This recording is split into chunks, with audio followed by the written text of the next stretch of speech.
আজকে আপনাদের ভাইয়া আমাদের রাইসার পায়খানা পরিষ্কার করতেছে। আজ পর্যন্ত আমার জানা মতে আজ পর্যন্ত আমি কোনোদিন দেখি নাই কোনো বাবা ছেলে মেয়ের পায়খানা পরিষ্কার করতে, কিন্তু ও ঠিকই করে, আমাকে হেল্প করে। ও ডিউটিতে যাওয়ার আগে এগুলো ধুয়ে যায় আর আমাকে হেল্প করে, কিন্তু ও আমাকে বলতে নিষেধ করে কাউকে যেন আমি না বলি, তোমার দিয়ে পায়খানাগুলো মুছে ফেলে। তো এখন আমি আপনাদের ভাইয়াকে দেখাবো, কিন্তু আমাকে বলতে নিষেধ করে যাতে আমি না দেখাই, কাউকে না বলি, এমনকি আমার বাড়িতেও যাতে না বলি। তো এখন আমি দেখাবো, সবাই দেখতে থাকে।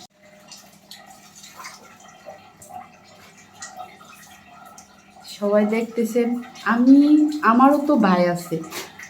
কি শুরু করছো, ভিডিও করতেছো করে আবার? কি সমস্যা? এটা থেকে যদি কেউ স্যাটিসফাইড হয়, মানে ধরো তোমার এটা দেখা যদি একজন ভাইয়াও যদি জানতে পারে, শিখতে পারে তোমার এটা দেখা যে আপুদের কিভাবে হেল্প করতে হয়, তাহলে অনেক ভালো না? অনেক আপুরা কষ্টের থেকে একটু বেঁচে যাবে।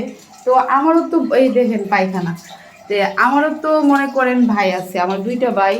তো ওনাদেরও বাচ্চা আছে, কিন্তু আজ পর্যন্ত আমি আমার ভাইদেরকেও দেখি না এরকমভাবে বউদের হেল্প করতে, মানে কাঁথা ধুইতে।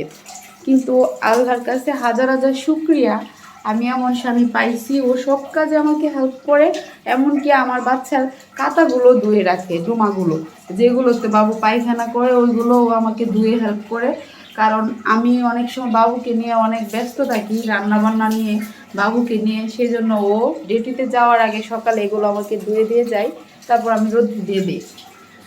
তো সত্যি আমার ভাগ্য করে এরকম একটা স্বামী পাইছি।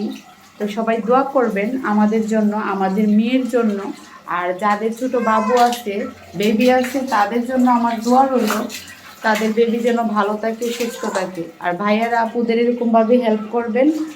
জানেন, এরকম একটা সময় ছিল ও পায়খানারে এত ঘৃণা করতো, মানে পায়খানা দেখলে ও ভাতটা একদমই খাইতো না। বাচ্চারা যদি ওর বাড়িতে যদি বাচ্চারা একটু পায়খানা টেখানা করতো, ভাত খাওয়া বন্ধ করে দিত, আর বলতো কি রে ওদের মা বাপ কি পায়খানার সামনে ভাত খাইতেছে। কিন্তু এখন বাবা হওয়ার পর বুঝতে পারলো যে সত্যি বাচ্চা হওয়ার পর সব কিছুই আল্লাহ চেঞ্জ করে দেয়। এখন তো বাচ্চা ওর কুলে যদি পায়খানাও করে, তারপরেও ও ডুমা দিয়ে পায়খানাগুলো মুছে ফেলে, মুছার পরে মানে ও ভাত খায়। তো এরকম সবারই ক্ষেত্রে, যারা বাচ্চা হইছে না, ধরেন অবিবাহিত, বিয়ে করছেন না, এখন পায়খানাকে ঘৃণা করেন, বাচ্চাদের পায়খানা করলে অনেকটাই ঘৃণা করেন, কিন্তু বাচ্চা হওয়ার পর, বিয়ে হওয়ার পর আশা করি সব কিছু ঠিক হয়ে যাবে। যেমন আমার হাজব্যান্ড, এমনকি আমি নিজেও আমার ভাইয়ের ছেলে মেয়ে পায়খানা করলে আমি দেখলাম ভাতই খাইছি না, এরকম অবস্থা। তো এখন কিন্তু নিজের মেয়ের পায়খানা পরিষ্কার করি, ধুই, সব কিছু করি, হাতে পড়ে, তারপরেও ঘৃণা নাই।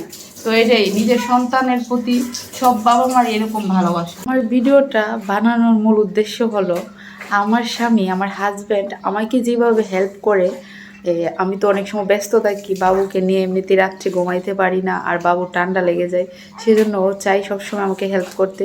তো আমার ভিডিওটা বানানোর মূল উদ্দেশ্য হলো, আমার ভিডিওটা দেখে অনেক ভাইয়ারা আছে যাদের ছোট বাচ্চা আছে, আপুরা অনেক সময় অনেক কাজে ব্যস্ত থাকে বাবুকে নিয়ে, তো এই খাতাগুলো ধুইতে অনেকটাই টাইম লেগে যায়। তো আপনারা দয়া করে আপুদের একটু হেল্প করবেন, তাহলে আপুরা একটু খুশি হবে, আমার মতো একটু খুশি হবে, তারা বলবে যে আপনিও ওদেরকে হেল্প করছেন। তো আমি চাই ভাইয়ারা যাতে আপুদের এরকমভাবে হেল্প করেন, সেই জন্য আমার ভিডিওটা বানানোর মূল উদ্দেশ্য। কিন্তু কেউ বাজে কমেন্ট করবেন না।